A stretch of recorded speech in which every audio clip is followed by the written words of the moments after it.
Hi, my name's Patty Jolliff-Lanford. And my name is Stephen Lanford, and this is our show, Flower. Ever since I was a little girl growing up in Philadelphia, Pennsylvania, I've had a real passion for glass. But my life took me to Arkansas, and I had an amazing career in the field of education for 37 years. And so during part of that time, I did do some work with glass blowing down at the original art center. But I was so busy with school, I never actually had another chance until I retired right before COVID, and then took up fused glass, working with fused glass at the art center, and it became a new, very real and creative passion for me. I painted off and on for as long as I can think. I started drawing in middle school. I was coloring around with a kid. And I've always really striven to work in some creative field. I actually tend to think that almost any human endeavor involves creativity. It's hard you can't be alive and not be creative. At least I don't think so.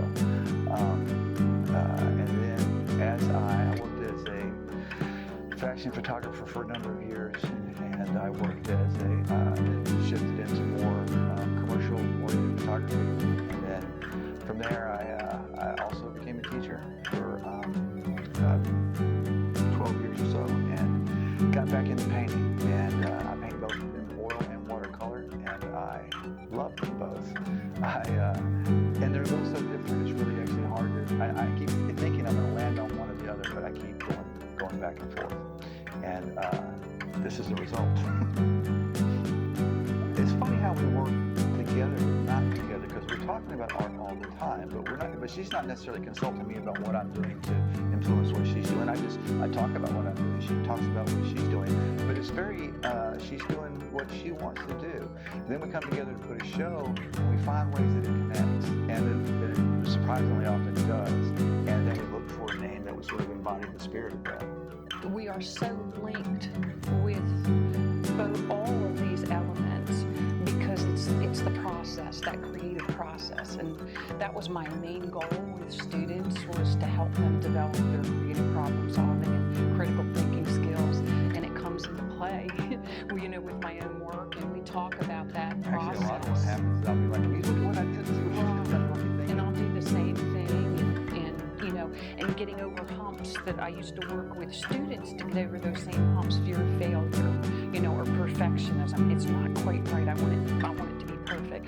Whereas sometimes it being imperfect makes it more beautiful. And we're constantly, we talk about that a lot. So it's like we're in each other's work in that way.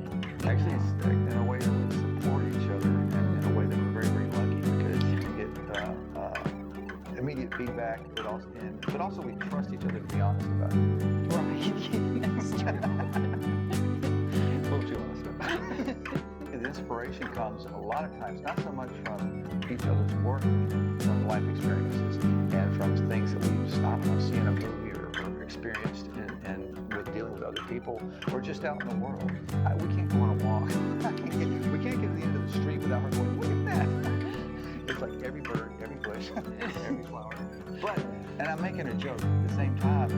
It's that level of pain. That paying attention in that way is violence. That's one thing that she supports me, because she reminds me to do that. Yeah, because it's like the natural world, there are so many, just small miracles in nature. It makes me kind of emotional about it, because you can miss it if you're not in the moment. And that serves as an inspiration, I think, for both of us in our work.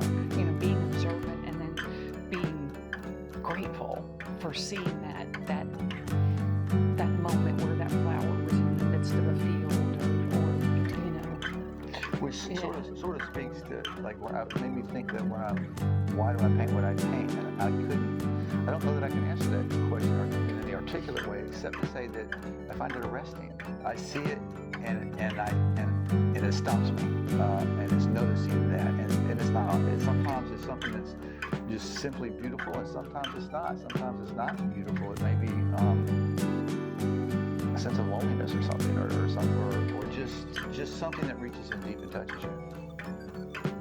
When I'm working, it's not much of a problem. It sort of just drifts away. You get so focused and so pulled in on it, and that's when I love to really work, because you're right there. You're right there. Be here now, so to speak. And one more difficult thing is setting aside the time to do it. Like time out, I'm going into the studio because of all the responsibilities and needs of your friends and family and things like that. But we actually work really hard at keeping a studio schedule. I personally believe that it's not about being perfect. It is about persistence and doing it over and over and over again. I think an instructor told me, well, how do you get good? She said, 1,000,000 brush miles. And I totally agree with Stephen. It's really hard. There's lots of distractions, just daily life distractions or scheduling, as far as you have to leave off one thing that's important to be able to do another. And sometimes that can be pretty stressful. But like Stephen, once I'm there and working with glass, I get lost in it.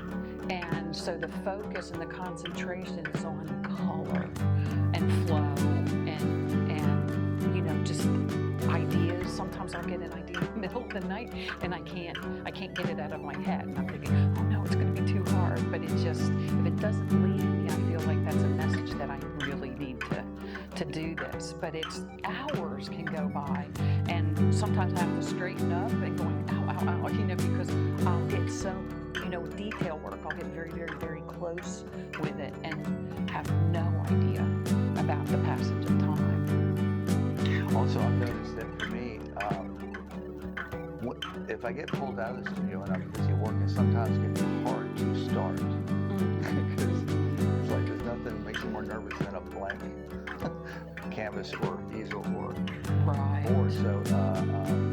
So the trick is to start, and however that is, and however clumsily that might happen, it doesn't matter. Because once you start, then it takes on its own life. That's true. I get upset sometimes, or stressed, I guess, definitely. But and I'm still working on finding that balance. Like, I need to exercise, and I used to exercise a lot more than I do, but then I get so engrossed with the glass that before I know it, time's up for that window. And so I still feel like I'm a work in progress as far as finding that balance. And part of it is really just sort of figuring out not only our voice in terms of what we're producing, but also our habits in terms of getting it done. And you just basically you make your best effort, you monitor and adjust, and just the trick to me is not to let it go, not to get too far away, not to let too much time go by. Yeah. At some point, it's like, all right, time out, I'm going to the studio. Right. Yeah. Watercolor is incredibly time sensitive for me, from my point of view. Basically, with oil, I put it up, it stays there. I can change it any way I want. I can change it right then, or I can wait 3 days, change it later. With watercolor, you really don't. With oil, you can go back and correct just about anything. With watercolor, it's really difficult to correct it and not leave some sort of mark or evidence that it has been corrected. With watercolor, the hardest thing for me is to stop. I actually have to, sometimes with watercolor painting, I actually have to leave the room. Otherwise, I'll keep going back and keep going back. And then when watercolor, one of my favorite artists said, it paints itself. You just help out and you just give it the opportunity to let it do what it's going to do and walk away. And that can be really hard to do. Well, and actually, I'm pretty lucky because I can work with it for hours, and sometimes it will take me a week or so to do a piece. But then it goes into a kiln, where it's fired. So that part that doesn't interfere with the actual process of creating it. Yeah, that just made me think of a show called Ted Lasso, and there's a character in there that said football is life, and I really feel like art is life. It's something that's it flows through your bloodstream. You know, I think that which is why I think it's so important for all people, all individuals. You know, young and the older you get, and just not only doing it. You know, not everybody wants to paint or work with glass or whatever, but to develop that appreciation of art. I think it feeds the soul. I really do. So, yeah. I would 100% agree, and add that a lot of people think, and for me this was true, of being afraid to start, or being afraid that I won't be good enough, or not that how I don't think I can do that. And there's this thing that Ted Lasso did years ago. Was the happiest animal on the planet? It's a goldfish. It's a 10-second memory, and when you're working with art, you need a 10-second memory, because it's like one of my Richard Stevens, a watercolorist in Arkansas. I took a workshop with him, and he was like, every painting is just practice for the next painting. If you think about going anywhere and how often we take photos, and how often we're videoing things, and I've gotten to the point where I don't find that nearly as satisfying as going somewhere and then trying to sketch it or remember it or record it, or go there and take my paints and paint it there.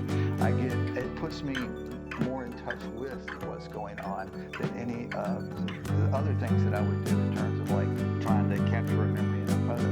It makes me a participant, and I think that is incredibly valuable for me personally, and I just think for people in general to experience the world that way, and then because it's not about my recording that. The camera can do that far better than I can. It's experiencing that and interpreting it through whatever it is that's me, and sharing that and connecting with people through that process. Yeah, I totally agree. I think there is that connection with others and with community, and it just ripples out. And if our work does that, I feel like that's like an amazing thing. And it's not just, I mean, there are expressions of grief, of sorrow, of joy, that come out in your artwork, and it does. I think it helps people connect. Friday during our exhibition opening, just listening to people, and people visit or pointing at a painting or a piece of glass and talking about it. I feel like there's just that connection that the art creates with people. And there was someone that told me who, as she was walking through the exhibit and looking at the work, she said she felt like she was having a conversation with me through the art, which was pretty special.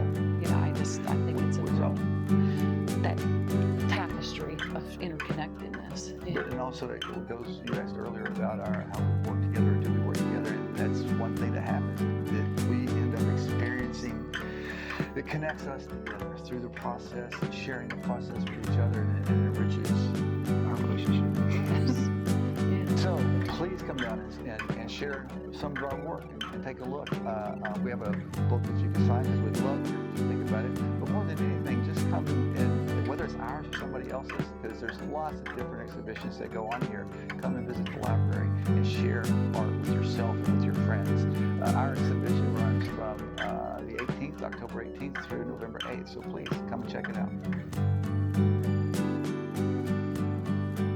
Support your local